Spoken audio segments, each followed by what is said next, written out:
Hello everyone, स्वागत है आपका इस वीडियो में।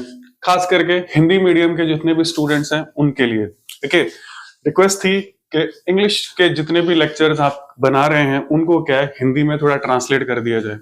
देखिए, पहले हम क्या है बायलिंगुअल लेक्चर्स को बना रहे थे, वीडियोस बना रहे थे, पर उसमें थोड़ी सी दिक्कत आ रही थी और कर तो इसलिए क्या इनको सेपरेट किया गया है, अलग किया गया है। इंग्लिश मीडियम के बच्चों के लिए अलग रहेगा और हिंदी मीडियम के बच्चों के लिए क्या है ये वीडियोस क्या लगेंगे, अलग रहेंगे। ठीक है, तो इस तरह से रहेगा। अब इंग्लिश मीडियम के वीडियोस थोड़े से ज्यादा रहेंगे शुरुआत में, और हिंदी मीडियम के थोड़े कम रहेंगे, क्योंकि थोड़ा सा क्या है टाइम लगेगा इसको ट्रांसलेशन में और सारी चीजों को प्लान करने में और सारी चीजों को मैनेज करने में। ठीक है, तो एक चीज और इंपॉर्टेंट है कि आपका नोटिफिकेशन अभी तक नहीं आया है, तो उस कंडीशन में आप, ठीक है, ये मानकर चलिए कि मोस्ट प्रोबेबली मई एंड के अंदर आपका क्या एग्जाम हो सकता है, अगर नोटिफिकेशन इसी फरवरी में आ जाता है तो उस कंडीशन पे। ठीक है, तो देखिए, नोटिफिकेशन नहीं आया इसका मतलब ये नहीं है आपको तैयारी नहीं करनी है, या आप तैयारी में थोड़ा सा शिथिल पड़ जाए या थोड़े स्लो हो जाए और हो जाए। तैयारी आपको उसी तरीके से रखनी है। फायदा ये है कि क्योंकि आपका सिलेबस थोड़ा सा क्या है स्पेसिफाई किया गया है, स्पष्ट तौर पे बताया गया है। ठीक है, एक चीज और बता दूं कि सिलेबस में ज्यादा चेंजेस आपके नहीं किए गए हैं। अंतर्निहित जो चीजें थी, जो दिखाई नहीं दे रही थी, उनको उन्होंने क्या कर दिया, स्पष्ट कर दिया कि आपको अब वो क्या है पढ़ना ही पड़ेगा। पहले आप उसमें ध्यान नहीं कर रहे थे, तो अब आपको वो चीजें पढ़नी पड़ेंगी ही पड़ेंगी। ठीक है, पहले उन एज ए कॉन्सेप्ट, यानी कॉन्सेप्ट के तरीके से आप उन्हें नहीं पढ़ रहे थे उन चीजों को, जबकि उनके एग्जाम्पल्स को क्या है आप स्टडी कर रहे थे, पढ़ रहे थे। अब आपको क्या है कॉन्सेप्ट लेवल पर भी उन्हें क्या करना पड़ेगा, पढ़ना पड़ेगा। ठीक है, तो इसीलिए क्या है कि इंडियन पॉलिटी का हिंदी मॉड्यूल जो क्या है आज के वीडियो से हम स्टार्ट कर रहे हैं। ठीक है, अब एक चीज का ध्यान रख लीजिएगा कि इंडियन पॉलिटी जो है, अब हम इंग्लिश में भी और हिंदी में भी अभी क्या है मेंस को फोकस करके काम कर रहे हैं। अगर आपका मेंस का कवर हो जाता है तो प्री का क्या है ऑटोमेटिकली चीजें क्या होंगी, कवर हो जाएंगी, और वही सारी चीजें क्या है आपके एसआई में आने वाली हैं। तो हमारा मकसद यही रहेगा कि जितना ज्यादा हम कर पाए ऐसे एसआई के लिए, एसआई तक के लिए, उतना ज्यादा हम कोर्स को कवर कर पाए। ठीक है, अब देखिए यहाँ पर एक चीज इंपॉर्टेंट हो जाती है, वो ये है कि आपकी जो इंडियन पॉलिटी जो सेक्शन है, भारतीय राज्य व्यवस्था जिसे हम कह रहे हैं, वो क्या है कि पेपर 3 का जो आपका जीएस मेंस का पेपर है उसके अंदर यूनिट 1 के अंदर आ रही है। ठीक है, जो पहली यूनिट है आपकी उसके अंदर आ रही है, और उसके अंदर सबसे बड़ा जो आपका पॉइंट हो जाता है वो होता है कि ये यूनिट आज की तारीख में 85 मार्क्स की है। ठीक है, 85 नंबर की ये यूनिट है। क्लियर, सबसे ज्यादा अगर किसी यूनिट के मार्क्स हैं तो इसी के ही मार्क्स हैं। ठीक है, तो इस तरह से इसे बनाया गया है। यहां पर क्या है, इतने आपके ये क्वेश्चंस आएंगे, क्लियर है, 5 नंबर वाले, और 3 जो क्वेश्चंस आएंगे वो 10 नंबर वाले आएंगे। तो ये यूनिट आपके लिए क्या है काफी महत्वपूर्ण हो जाती है, काफी क्या हो जाती है, इंपॉर्टेंट हो जाती है। ठीक है, तो इस यूनिट पर अगर आप ज्यादा फोकस करते हैं तो आप ज्यादा मार्क्स क्या है ओवरऑल, यानी पूरे चारों पेपर के मिला के ज्यादा मार्क्स क्या है ले सकते हैं। ठीक है, तो अब हम क्या है, और ये यूनिट या ये इकाई जिसे हम कहें, ये क्या है आपके मोटे तौर पे अगर हम कहें तो 3 पार्ट्स में डिवाइडेड है, 3 भागों में विभाजित है।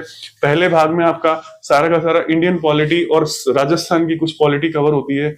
दूसरे में आपके पास में आती है इंटरनेशनल रिलेशंस, यानी अंतरराष्ट्रीय संबंध, और भारत और अंतरराष्ट्रीय संबंध यानी इंडिया और इंटरनेशनल अफेयर्स। ठीक है, और तीसरे में जो है वो करंट अफेयर्स आ जाता है, उसमें आपके पास योगा भी है, स्पोर्ट्स भी है, वो सारी चीजें उसके अंदर कवर होती हैं। तो आज हम क्या करेंगे, स्टार्ट करेंगे इसको पढ़ना। तो पहले हम थोड़ा सा क्या है इसको देख लेते हैं कि भी इसके सिलेबस के अंदर आपके पास में जो सब, हम सिर्फ पहला पार्ट ले रहे हैं। क्या ले रहे हैं, पहला पार्ट ले रहे हैं, जो कि है भारतीय संविधान की उत्पत्ति, संरचना और मुख्य सिद्धांत। ठीक है, मुख्य सिद्धांत, उत्पत्ति का मतलब होता है कि भारत संविधान बना किस तरह से, उसकी शुरुआत कैसे हुई, ये सारी, इसको हम इंग्लिश में क्या कह सकते हैं, इवोल्यूशन भी कह सकते हैं, इवोल्यूशन जो कॉन्स्टिट्यूशन का है। दूसरा क्या है, संरचना। संरचना मतलब स्ट्रक्चर कैसा है, भारत का संविधान में क्या क्या चीजें दी गई हैं, और वो संविधान किस तरह से क्या है एक राजनीतिक व्यवस्था को क्या स्थापित करता है। तीसरा प्रमुख सिद्धांत। अब इसके अंदर जो चीजें आपके पास आ रही हैं, जो कॉन्सेप्ट आपको पढ़ने हैं, जो भी करने हैं, वो ध्यान रखिएगा, वो आपके पास में है संविधान सभा, यानी जो हमारी कॉन्स्टिट्यूएंट असेंबली थी जिसने संविधान को बनाया, पूरी तरीके से बहस की, पूरे चर्चाएं की, 60 से ज्यादा संविधानों को देखा, फिर भारत की जो भी उस समय की स्थिति थी, पुरानी हिस्टोरिकल स्थिति थी, ऐतिहासिक स्थिति, सारी चीजों को देख कर क्या उन्होंने संविधान बनाया। ठीक है। अब प्रभाव, प्रभाव का मतलब होता है कि जब संविधान बनाया गया था या बनाया जा रहा था तो उन पर किन, वो जितने भी बनाने वाले थे, जो संविधान निर्माता थे, उन पर किन किन बातों का प्रभाव पड़ा, जिस वजह से क्या है उन्होंने सारी बातों को ध्यान में रखते हुए एक संविधान क्या किया, हमारे सामने प्रस्तुत किया और हमें दिया। तीसरा स्रोत, स्रोत आपको पता है कि भी कहां कहां से संविधान के अंदर क्या है प्रावधान लिए गए, किन किन स्थानों से लिए गए, किन किन अलग अलग संविधानों से लिए गए। ठीक है। जो 1935 का हमारा जो कानून था उससे कितने लिए गए, तो ये सारे। अब यहाँ पर बात आती है दार्शनिक आधार। ठीक है। अब दार्शनिक आधार को भी हम ध्यान में रख के अभी बात कर देंगे, दार्शनिक आधार होता क्या है। फिर मौलिक आधार, यानी जिसको हम फंडामेंटल राइट्स कह रहे हैं, क्या कह रहे हैं, फंडामेंटल राइट्स कह रहे हैं। ठीक है। और ये राज्य के नीति निर्देशक तत्व, जिसको डीपीएसपी बोलते हैं, डायरेक्टिव प्रिंसिपल्स। ठीक है। फिर आपके पास में क्या आ जाता है, मौलिक कर्तव्य, यानी फंडामेंटल ड्यूटीज जिसको हम कह रहे हैं, वो भी आ जाती है। फिर यहां पर क्या है कि एक चीज का ध्यान रखिएगा कि आरपीएससी ने थोड़ा सा इस टर्म को अलग तरीके से लिख दिया है। ठीक है। ये क्या है, एक्चुअली बेसिक स्ट्रक्चर डॉक्ट्राइन है। क्या है, बेसिक स्ट्रक्चर डॉक्ट्राइन, जिसे हम क्या कहते हैं, मूलभूत संरचना का सिद्धांत।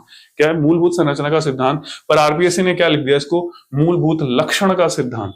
ठीक है। तो थोड़ा सा मे भी हो सकता है कि वो गूगल ट्रांसलेटर यूज कर रहे हो या कोई भी ट्रांसलेटर यूज कर रहे हो, तो वहां पर क्या है थोड़ी सी गड़बड़ हो गई हो। ठीक है। तो ये क्या ध्यान रखिएगा, ये स्ट्रक्चर का सिद्धांत है, मूलभूत संरचना का सिद्धांत है, जो केशवानंद भारती वाद से आया था।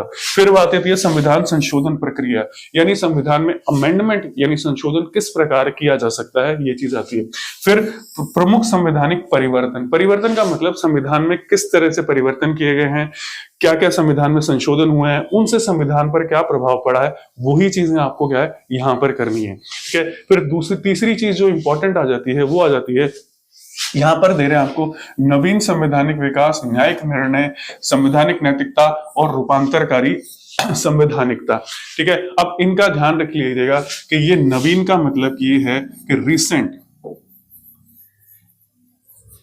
ठीक है। रिसेंटली, यानी रिसेंटली संविधान में किस तरह के विकास किए गए हैं या परिवर्तन किए गए हैं। विकास का मतलब ही यही होता है कि कुछ परिवर्तन हुआ है या नहीं हुआ है। ठीक है। न्यायिक निर्णय, न्यायिक निर्णय का मतलब जुडिशियरी यानी जो न्यायपालिका है, वहां से जो निर्णय आ रहे हैं उनका संविधान पर किस प्रकार प्रभाव पड़ रहा है, वो आपको करना है। जैसे राज्यपाल यानी जो गवर्नर हुआ करते थे हमारे, तो उनके संबंध में जो सुप्रीम कोर्ट का यानी भारत के सर्वोच्च न्यायालय का एक आदेश आया था, और उसके बाद में फिर क्या है एक संवैधानिक पीठ बैठी थी, उसका भी क्या है एक एडवाइजरी ज्यूरिसडिक्शन, जिसको हम कहते हैं सलाहकारी, जो उन्होंने दिया था, तो उसके ऊपर। तो इस तरह से जो चीजें हैं जो संविधान को प्रभावित करती हैं, तो वो चीजें आपको देखनी है।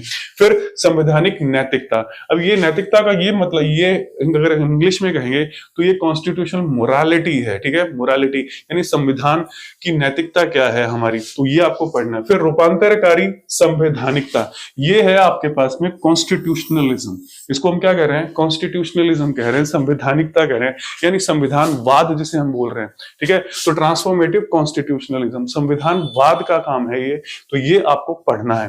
ठीक है। तो ये हिंदी के अंदर हम इसको आज स्टार्ट कर रहे हैं। तो सबसे पहले बात कर लेते हैं हम, ठीक है, प्रभाव, प्रभाव की बात कर लेते हैं, और इन दो चीजों की बात कर लेते हैं, दार्शनिक आधार और प्रभाव के बारे में क्या है हम डिस्कस कर लेते हैं। तो सबसे पहले बात करते हैं हम, ठीक है, जैसे हम प्रभाव की बात कर रहे हैं। ठीक है। तो प्रभाव के लिए हम देखिए, प्रभाव में आपको दो चीजें देखनी है कि यहां पर आप अपने बारे में सोचते हैं, यहां पर क्या है एक चीज को ध्यान रख के आपको बात करनी है। यहां पर ये मान लीजिए कि संविधान एक प्रोजेक्ट की तरह है।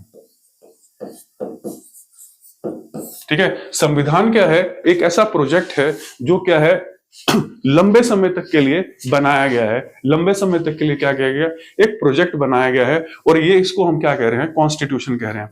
तो ध्यान रखिएगा, जब भी कोई इस तरह का कार्य आप करते हैं क्या करते हैं, कार्य आप करते हैं, तो उससे संबंधित ठीक है, तो उससे संबंधित जितने भी दूसरे कार्य पहले हुए होते हैं, क्या है, पहले उससे संबंधित या उसको प्रभावित करने वाले जितने भी कार्य पहले से हो चुके होते हैं, उनका क्या है कि रेफरेंस या संदर्भ लिया जाता है। ठीक है, उनका क्या लिया जाता है, संदर्भ लिया जाता है। उनको देखा जाता है कि उनके अंदर कमियां क्या रही, उनके अंदर फायदे क्या रहे, कहां पर वो कमियां थी, किस तरह उन कमियों को हम क्या कर सकते हैं, दूर कर सकते हैं, और क्या क्या मैकेनिज्म यानी जो सिस्टम है, तंत्र है, हम लागू करें जिससे कि उन कमियों को क्या करें, दूर किया जा सके। क्या किया जा सके, दूर किया जा सकते। क्योंकि कोई भी प्रोजेक्ट बनाया जाता है तो उसका एक क्या है, खास क्या होता है, उद्देश्य होता है। ठीक है, कोई भी प्रोजेक्ट बनाते हैं, ठीक है, कोई भी हम काम करेंगे तो उसका क्या होता है, एक खास उद्देश्य होता है। जैसे मान लीजिए आपको क्या है, आरएस की तैयारी करनी है या एसआई की तैयारी करनी है, तो आप क्या करेंगे, सबसे पहले ये देखेंगे कि सबसे पहले इसका सिलेबस क्या है, पिछले जो पेपर्स में क्वेश्चन आए हुए हैं वो किस तरह से हैं, किस भाग से कितने क्वेश्चन आए हुए हैं, कौन सा भाग ज्यादा इंपॉर्टेंट महत्वपूर्ण है, इंपॉर्टेंट हो जाता है। तो उस तरह से जो चीजें आई हुई हैं, तो उसी तरीके से क्या है, जब कोई भी प्रोजेक्ट बनाया जाता है, कोई भी प्रोजेक्ट बनाया जाएगा तो उसके अंदर ये देखा जाएगा कि सबसे पहले हमारा उद्देश्य क्या है। उस उद्देश्य के आधार पर, ठीक है, पहले कोई चीज बनी हुई है या नहीं बनी हुई है, क्या हमें नए सिरे से काम करना है पूरी तरीके से, या कोई पहले से, तो उसी तरीके से क्या है कि वहां पर जितने भी सोर्सेस थे, स्रोत थे, उनको देखा गया, हिस्ट्री में जाया गया कि भारत के अंदर को अगर हम एंशिएंट के अंदर जाएं तो किस तरह से राजा क्या करते थे, राज करते थे, किस तरह से जनता का भला किया जाता था, ये सारी चीजें उन्होंने क्या देखी। फिर दूसरा ये देखा कि जो जनता ने सहा, क्या सहा, 200 साल तक क्या पूरे लगभग 200 साल तक अंग्रेजों का राज रहा, उससे पहले तक मुगलों का राज रहा, तो उससे जनता को क्या क्या तकलीफें आई, ये सारी चीजें उन्होंने देखी। तो ये सारे क्या है, प्रभाव देखे जाते हैं। अब उनको देखकर ये देखा गया कि बाकी दुनिया में किस तरह से उन चीजों को दूर किया गया। तो प्रभाव में आपके पास क्या आ जाता है, सारी चीजें आ जाती है कि ये अब उसी प्रभाव के अंदर क्या है, ये स्रोत भी आ जाता है। ये स्रोत का भी क्या है, संविधान पर क्या हुआ, प्रभाव पड़ा था, प्रभाव हुआ। ठीक है, तो दूसरा बात कर लेते हैं हम, यहाँ पर हमारे पास में क्या है कि ये दार्शनिक आधार। ठीक है, अब ये दो शब्द है इसके अंदर, ध्यान रखिएगा, एक दार्शनिक और एक आधार। ठीक है, दो शब्द हमारे पास में आते हैं, एक दार्शनिक और एक क्या आता है, आधार आता है। ठीक है, तो वो बात कर लेते हैं। पहले तो आधार की बात कर लेते हैं। ठीक है, आधार का मतलब होता है कोई फाउंडेशन या ऐसी कोई वस्तु, ऐसा कोई तंत्र जिसके ऊपर आप क्या करते हैं, अपनी किसी भी बिल्डिंग को या किसी भी प्रोजेक्ट को या किसी भी वस्तु को क्या करते हैं, खड़ा करते हैं, जिससे वो क्या स्थायी रहे, स्टेबल रहे। उसी को क्या कह देते हैं, हम आधार कह देते हैं। क्या कह देते हैं, आधार कह देते हैं। तो वही चीज क्या कहलाती है, आधार कहलाती है। आधार का मतलब ऐसा कोई तंत्र है जिसके ऊपर आपने क्या किया है, अपना कोई भी प्रोजेक्ट क्या है, खड़ा किया है, उसी को हमने क्या कहा है, आधार कहा है। कि उस आधार पर वो खड़ा है, क्योंकि वो आधार है इसलिए वो स्थायी है। अगर वो आधार नहीं होगा तो वो क्या है, नीचे बैठ जाएगा और उसका स्थायित्व खत्म हो जाएगा, और बाद के अंदर हो सकता है वो खुद भी क्या है, खत्म हो जाए। तो यहां पर क्या आ गया, आधार शब्द का मतलब ही हो गया। फिर दूसरा आता है कि दार्शनिक का मतलब क्या है। ठीक है, दार्शनिक, अब यहां पर ध्यान रखिएगा, दार्शनिक का मतलब ये होता है, यहां पर ये एक चीज आती है कि आपने जो भी काम करना है, क्या है, जो भी काम करना है वो क्यों करना है। ये क्या है, सारी की सारी क्या हो जाती है, फिलॉसफी हो जाती है, दर्शन हो जाता है कि कोई काम आप कर रहे हैं तो उसको क्यों कर रहे हैं, क्या उसके कारण है जो आपको वो काम करना है। ठीक है, तो ये चीज है दर्शन के अंदर, क्या है, दर्शन के अंदर यही चीज आ जाती है। और ये सारी की सारी जितनी भी चीजें हैं जिसको हम दार्शनिक आधार बोल रहे हैं, फिलोसॉफिकल बेसिस बोल रहे हैं, ये सारी की सारी चीजें हमारी क्या है, प्रस्तावना में लिखी गई हैं। ठीक है, प्रस्तावना में क्या है, लिखी गई हैं, जिसको हम इंग्लिश में क्या कहते हैं, प्रीएम्बल। ठीक है, प्रस्तावना में सारी की सारी चीजें क्या है, लिखी गई हैं। अब प्रस्तावना में आपके पास क्या लिखा गया है, प्रस्तावना में लिखा गया है न्याय, यानी जस्टिस। हमें क्या है, न्याय करना है, जो किस भी तरह जो जो वहां लिखे। दूसरा वहां पर क्या है, समानता, ठीक है, यानी इक्वालिटी, यानी सभी को क्या करना है, समान रखना है, भेदभाव नहीं करना है। क्या है, भेदभाव नहीं करना है, ठीक है। तो यहां पर एक चीज आ जाती है कि समानता क्या है, अगर समान अवसर सभी के पास में उपस्थित हैं, यानी सभी के पास में समान अवसर उपस्थित है, तब तो हम समानता रखेंगे। क्या है, समानता रखेंगे। अगर समान अवसर किसी के पास, सभी के पास उपस्थित नहीं है और कुछ ऐसे हैं जिनके पास में वो सुविधाएं नहीं है जो दूसरों के पास में है, तो हम दूसरों को क्या करेंगे, जिनके पास सुविधाएं नहीं है उनको क्या कर देंगे, विशेष महत्व देंगे या विशेष कोई क्या प्रावधान उनके लिए कर देंगे, ठीक है। तो वहां पर वो क्या आता है, समानता। समानता का मतलब ही यही है कि समान अवस्थाओं में ही समानता का क्या है, हम प्रयोग करेंगे। अगर अवस्थाएं असमान है तो हम समानता का प्रयोग नहीं करेंगे, ठीक है। फिर तीसरा जो आ जाता है फ्रेटर्निटी, यानी भ्रातृत्व जिसे हम कहते हैं, वो चीजें वो आ जाती है। फिर चौथा जो आ जाता है वो आ जाता है लिबर्टी, यानी स्वतंत्रता जिसे हम कह रहे हैं, वो चीज आ जाती है आपके पास में, ठीक है। तो ये क्या है कि फिलोसॉफिकल बेसिस है। अब फिलोसॉफिकल बेसिस को एक और तरीके से भी आप कह सकते हैं कि आप किस विचारधारा, ठीक है, कि किस विचारधारा, किस सोच, ठीक है, को ध्यान में रखते हुए आप किसी भी प्रोजेक्ट को या किसी भी कार्य को संपादित कर रहे हैं और कर रहे हैं, तो वहां पर क्या है, वो सारी चीजें किस में आ जाती है, दर्शन में आ जाती है। और उसी को क्या किया गया है, आधार बनाया गया है, क्योंकि वही चीजें क्या है, हमने क्या रखी है, मूल में रखी है, संविधान के अंदर क्या किया, मूल के अंदर रखा है कि भी इन्हीं को क्या है, हमारा यही काम होगा, इसी को ध्यान में रखते हुए हम पूरे क्या है, संविधान का क्या करेंगे, निर्माण करेंगे। तो उसी को ध्यान में रखते हुए क्या है, संविधान का निर्माण किया गया है। तो यहां पर क्या है कि वो भी आ जाती है कि जाति व्यवस्था को हम दूर करेंगे या जाति व्यवस्था को और करेंगे। अब एक चीज और आ जाती है इसके अंदर, आप ध्यान रखिएगा कि जब हम बात कर रहे हैं किसकी, प्रभाव की, ठीक है, हम बात कर रहे हैं किसकी, प्रभाव की बात कर रहे हैं, किसकी बात कर रहे हैं, हम प्रभाव की बात कर रहे हैं, इफेक्ट की, वो इन्फ्लुएंस की बात कर रहे हैं। तो यहां ध्यान रखिएगा कि बाकी शब्द हमने तो इन्फ्लुएंस देख लिए, क्या इन्फ्लुएंस देख लिए, प्रभाव देख लिए, तो यहां पर क्या है कि ये भी आपको देखना पड़ेगा कि जो संविधान निर्माता है, क्या है, संविधान निर्माता है, या जो हमारा जो स्वतंत्रता संग्राम था उसके अंदर जो मुख्य पात्र थे, उनकी सोच का संविधान पर क्या प्रभाव पड़ा। जैसे बी.आर. अम्बेडकर, ठीक है, उनकी सोच से संविधान में क्या क्या प्रावधान डाले गए, क्या है, उनकी सोच का संविधान पर किस प्रकार प्रभाव पड़ा। जैसे नेहरू जी, ठीक है, उनकी सोच का संविधान पर क्या प्रभाव पड़ा, ठीक है। उसी तरीके से महात्मा गांधी,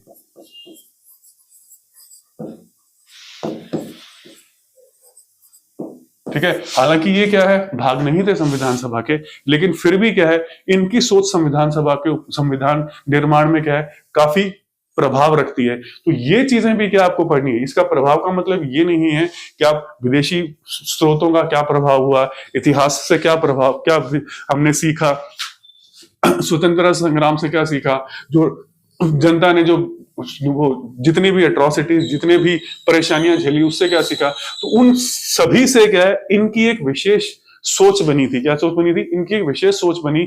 उसी सोच के आधार पर क्या है कि फिर संविधान में प्रावधानों का डाला गया और उसी से क्या हुआ, संविधान का क्या हुआ, निर्माण हुआ। तो इस ये दो तीन चीजें क्या है आपके लिए काफी इंपॉर्टेंट हो जाती हैं, काफी महत्वपूर्ण हो जाती हैं, कि जब तक इन शब्दों का अर्थ आपको पता नहीं होगा। और एक चीज और ध्यान रखिएगा कि कोई भी काम आप कर रहे हैं, ठीक है, कोई भी चीज कर रहे हैं, तो एक चीज ध्यान रखिएगा कि जितने भी शब्द आपको दिए गए हैं, किसमें, सिलेबस के अंदर, जो आपका पाठ्यक्रम है, सिलेबस है, उसमें जितने भी शब्द आपको दिए गए हैं, उन सभी शब्दों की परिभाषा जो है वो आपके पास में हर हाल में होनी चाहिए, ठीक है। तभी आप क्या करेंगे, तभी आपकी समझ होगी उस शब्द के बारे में, तभी आप उसको 5 शब्दों से संबंधित, या 5 अंक से संबंधित या 10 मार्क्स से संबंधित जो क्वेश्चंस आएंगे, उसके हिसाब से क्या करेंगे, फिर आप उसे क्या करेंगे, बदलाव कर सकते हैं, उसमें मोल्ड कर सकते हैं, उसमें अमेंडमेंट ला सकते हैं, ठीक है। तो ये चीजें क्या है आपको ध्यान में रखनी बहुत क्या है, जरूरी है। तो आज के वीडियो में क्या है, हमने थोड़ा सा इसको डिस्कस किया था और 2 काफी इंपॉर्टेंट टॉपिक्स को हमने ये देखा था कि ये दोनों चीजें एक्चुअल में आपके लिए हैं क्या, ठीक है। और इसको क्या है, धीरे धीरे ध्यान रखिएगा कि आगे के वीडियोस में हम इन्हीं चीजों को और ज्यादा क्या है डिटेल में क्या पढ़ते जाएंगे। एक चीज और लास्ट में कि अगर आपको पास किसी भी तरह का सजेशन हो इस वीडियो सीरीज के लिए और के लिए, तो आप क्या है बेझिझक होकर कमेंट में लिख सकते हैं, या आप कमेंट बॉक्स में आपको एक नंबर मिलेगा, उसमें क्या है आप व्हाट्सएप कर सकते हैं कि भी आपका ये सजेशन है इस तरह से। क्योंकि रिक्वेस्ट थी इसलिए क्या है हमने इसको इनिशिएट किया है, स्टार्ट किया है। धीरे धीरे क्या है कुछ दिनों बाद इकोनॉमिक्स को भी क्या है हम हिंदी में लेकर आएंगे आपके पास, मे बी नेक्स्ट वीक या हफ्ते के अंदर। तो आज के वीडियो में इतना ही। नेक्स्ट वीडियो में क्या है हम थोड़ा इनको और ज्यादा डिटेल में क्या है विस्तार से क्या है पढ़ना शुरू करेंगे। और ध्यान रखिएगा कॉन्सेप्ट को समझना और कॉन्सेप्ट को क्लैरिफाई करना पूरी तरीके से, ये हमारा मकसद होगा कि टेक्निकली जो भी चीजें हैं वो तो सबको आती हैं, वो सब कर लेंगे, लेकिन एग्जाम में जब आप लिखने जाएंगे तो अगर आपका कॉन्सेप्ट साफ क्लियर नहीं है, कॉन्सेप्ट स्पष्ट नहीं है, तो आपको ये काम, तो आप आंसर नहीं लिख पाएंगे इस बार क्योंकि आरपीएससी ने कह दिया है कि हम क्वेश्चन को उसी हिसाब से बनाएंगे जिस हिसाब से ये लगे कि बच्चे ने क्या है, स्टूडेंट ने अच्छी तरह से चीज को पढ़ा है, कॉन्सेप्ट को क्या है क्लैरिफाई किया है, ठीक है। तो आज के वीडियो में इतना ही, मिलेंगे नेक्स्ट वीडियो में। वीडियो देखने के लिए बहुत बहुत धन्यवाद।